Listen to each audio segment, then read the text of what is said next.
ओम नमो भगवते वासुदेवाय नमः। नमस्कार, मैं ज्योतिषाचार्य वरुण प्रकाश ज्योतिष के आज के संस्करण में आप सभी श्रोताओं का, आप सभी दर्शकों का स्वागत करता हूं। जैसा कि आप जानते हैं, कुंडली में 9 ग्रह होते हैं।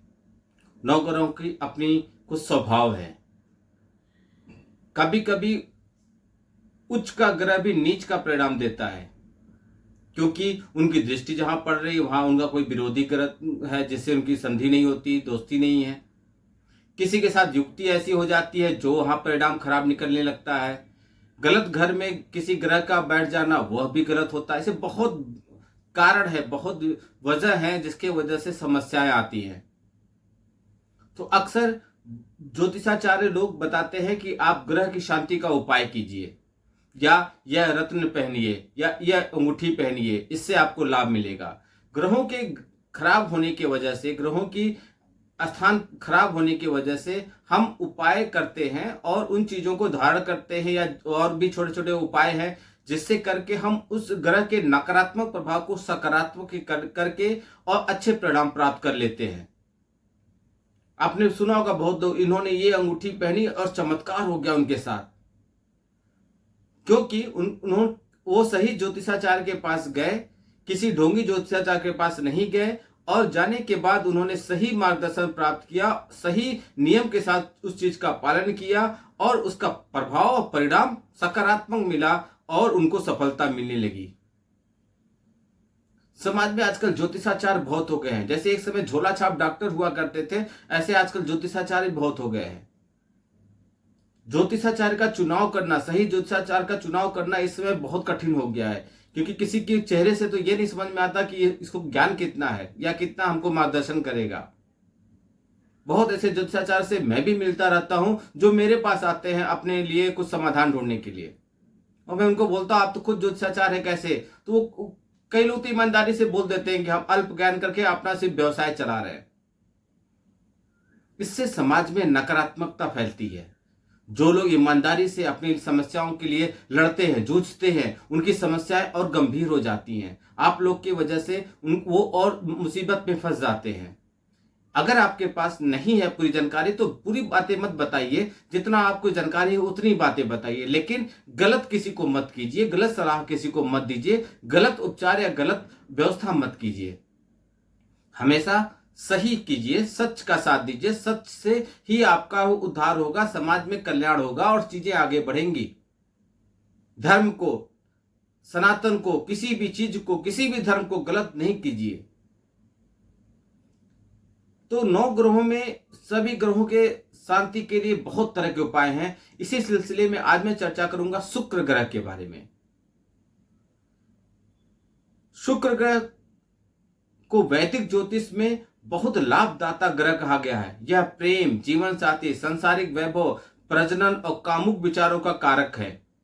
शुक्र ग्रह शांति के लिए कई उपाय बताए गए हैं। जिन लोगों की कुंडली में शुक्र उच्च भाव में रहते हैं उन्हें जीवन में भौतिक संसाधनों का बहुत आनंद प्राप्त होता है। वहीं कुंडली में शुक्र की स्थिति कमजोर होने से आर्थिक कष्ट, स्त्री सुख में कमी, डायबिटीज, सांसारिक सुखों में कमी आना रहता है।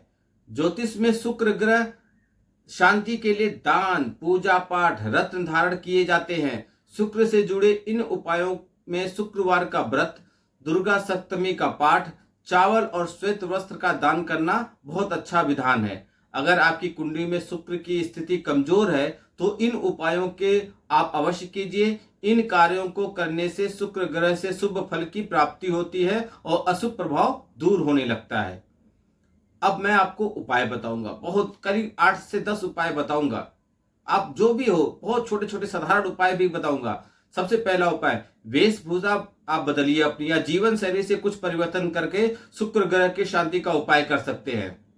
क्या करना है आपको? चमकदार सफेद व गुलाबी रंग का प्रयोग कीजिए।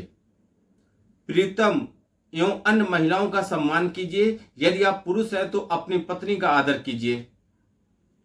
कलात्मक क्रियाओं का विकास कीजिए और चरित्रवान बनिए। यह करके आप शुक्र को शांत, अन्यथा आप सुबह कुछ पूजा पाठ कीजिए। इससे आप शुक्र देव को अपने लिए सकारात्मक कर सकते हैं। मां लक्ष्मी अथवा जगदम्बे मां की पूजा कीजिए। भगवान परशुराम का आराधना कीजिए। और श्री सूक्त पाठ का आप पाठ करते रहिए। इसके अलावा अगर आप चाहे तो शुक्रवार का व्रत रख के शुक्रवार का उपाय कर सकते हैं। आप कुछ दान पुण्य करके भी शुक्रवार का शुक्रदेव की शांति का उपाय कर सकते हैं। पीड़ित अगर शुक्र है तो आपको उनको मजबूत करने के लिए शुक्र ग्रह से संबंधित वस्तुओं का शुक्र के होरा या शुक्र के नक्षत्र में आपको दान करना चाहिए। शुक्र के नक्षत्र क्या है? जैसे भरानी, पूर्व फागुनी और पूर्वाषाढ़, यह शुक्र के नक्षत्र हैं। दान क्या करना है आपको? दही, खीर, ज्वार, इत्र, रंग बिरंगे कपड़े, चांदी, चावल इत्यादि यह आपको दान करना है। आप शुक्र के रत्न को भी पहन करके शुक्र को अपने लिए अच्छा बना सकते हैं। शुक्र ग्रह के लिए हीरा धारण किया जाता है। ज्योतिष के अनुसार वृषभ और तुला दोनों शुक्र की राशियां हैं, अतः इन राशि के जातकों को हीरा पहनना चाहिए। लेकिन कभी कभी आपके कुंडली में ग्रहों की स्थान गलत होता है तो वही रत्न आपके लिए नकारात्मक प्रभाव देगा। इसलिए किसी अच्छे ज्योतिषाचार्य से कुंडली का विश्लेषण करा के ही रत्न धारण कीजिए और रत्न को धारण करने से पहले उसको अभिमंत्रित कराइए, तभी वह अच्छा फल देगा। आप शुक्र का यंत्र भी करके उसको आप व्यवस्था करा के उसको आप लगा के उससे भी अच्छा फल प्राप्त कर सकते हैं। शुक्र यंत्र की पूजा से प्रेम जीवन, व्यापार और धन लाभ में वृद्धि होता है। शुक्र यंत्र को शुक्रवार को शुक्र की होरा में, शुक्र की नक्षत्र में आपको धारण करना है। नक्षत्र के बारे में मैंने बता दिया कौन कौन से होते हैं। अगर ये सब भी नहीं कर सकते, महंगा पड़ रहा आपको, तो शुक्र के बुरे प्रभाव को कम करने के लिए एक पेड़ है आरंड, उसकी जड़ को, या सरपंखा एक पेड़ है, उसके जड़ को आप धारण कर लीजिए। आरंड के जड़ या सरपंखा की जड़ को शुक्रवार के दिन शुक्र की होरा अथवा शुक्र के नक्षत्र में आप धारण कर लीजिए। या आपको कहीं से 6 मुखी रुद्राक्ष या 13 मुखी रुद्राक्ष मिल जाए तो उसको अभिमंत्रित करके धारण कर लीजिए। अभिमंत्रित करने का मंत्र है ओम ह्रीं नमः या ओम रम मम यम ओम। इस मंत्र का जाप कीजिए। शुक्रदेव का मंत्र है, इस मंत्र को आप नियमित रूप से जाप करके शुक्रदेव के बुरे प्रभाव से अपने आप को बचा सकते हैं। जीवन में आर्थिक संपन्नता, प्रेम और आकर्षण में बढ़ोतरी के लिए शुक्रदेव की बीज मंत्र ध्यान से सुनिएगा। ओम द्राम द्रीम द्रोम सह शुक्राय नमः। दोबारा बता दे रहा हूं, ओम द्राम द्रीम द्रोम सह शुक्राय नमः।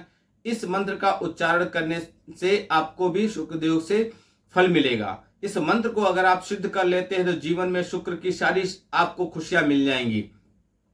वैसे तो इस मंत्र को 16,000 बार जप करने से यह मंत्र सिद्ध हो जाता है, लेकिन कलयुग में मंत्रों को किलित कर दिया गया है, लॉक करके रखा गया है। इसलिए उत्कीलन करने के बाद कम से कम इसका 4 गुना 64,000 बार आपको उसको जप करना है और इसके दशांश का हवन करना है। उत्कीलन की विधि बहुत कम लोगों की मालूम है, क्योंकि यह सोशल मीडिया पे हम नहीं बताते हैं और न ही हम कभी बताएंगे। अगर आपको कोई समस्या है तो हमसे व्यक्तिगत रूप से बात करके उत्कीलन करा के आप मंत्र को जाप करेंगे तो ही मंत्र आपको शुभ परिणाम देगा। वैदिक ज्योतिष में दिए गए शुक्र शांति के उपाय और नियमों के अनुसार करने से जातक को भौतिक सुखों का आनंद प्राप्त होता है। इसके साथ ही जातक के जीवन में ऐश्वर्य, धन, धान्य, समृद्धि का आगमन होता है और व्यक्ति के कलात्मक गुणों का विकास होता है। क्योंकि ज्योतिष में शुक्र का संबंध कला से जोड़ा गया है, अतः जो व्यक्ति कला की विभिन्न विद्याओं से जुड़ा है तो ऐसे लोगों को शुक्र दोष के उपाय करने चाहिए। इससे उन्हें इस क्षेत्र में अपार सफलता प्राप्त होती है। इस वीडियो को माध्यम से मजबूत शुक्र के टोटके बहुत से सरल उपाय मैं आपको बताया हूं, जिसको आप आसानी से कर सकते हैं। ज्योतिष शास्त्र के अनुसार शुक्र ग्रह को वृषभ और तुला राशि के स्वामी कहा जाता है, अर्थात इन राशि के जातकों को शुक्र ग्रह के आसान उपाय अवश्य करना चाहिए। शास्त्रों में कहा गया है शुक्र ग्रह मां लक्ष्मी का प्रतिनिधित्व करते हैं, इसलिए जो व्यक्ति शुक्रवार का व्रत रखता है उसे माता लक्ष्मी का भी आशीर्वाद साथ ही साथ मिलता है। हम आशा करते हैं इस वीडियो के माध्यम से आप अपने शुक्र ग्रह के शांति के उपाय खुद भी कर सकते हैं। और अगर आप नहीं कर सकते तो संकल्प करा के हमारे कार्यालय के दिए हुए नंबर पर बात करके फीस भर के आप हमारे कार्यालय से करा सकते हैं। अगर आपको लगता है कि आपके साथ कोई त्रुटि होने की संभावना है, या आपको लगता है आप 64,000 बार शुक्र के बीज मंत्र का जाप करने में आपसे कुछ त्रुटि हो जाएगी, तो आप हमारे माध्यम से करा के और वह धारण करके आपको लाभ ही लाभ होगा। सभी लोग इसका लाभ उठा पाए, समाज में सभी तक यह बात पहुंचे, सभी लोग अपने शुक्र ग्रह को मजबूत कर सकें। इसका उपाय आपका लिए करना है कि आप इस वीडियो को अधिक से अधिक शेयर कीजिए। आप भी समाज में भला का काम कीजिए। अगर आप किसी की भलाई करते हैं तो ईश्वर आपका साथ जरूर देंगे। और कमेंट बॉक्स में कुछ न कुछ अवश्य लिखिए। लाइक बटन दबाना तो बिल्कुल मत भूलिएगा। आपका दिन शुभ हो। भगवान भोलेनाथ का आशीर्वाद आप पे बना रहे। नमस्कार। जय श्री राम।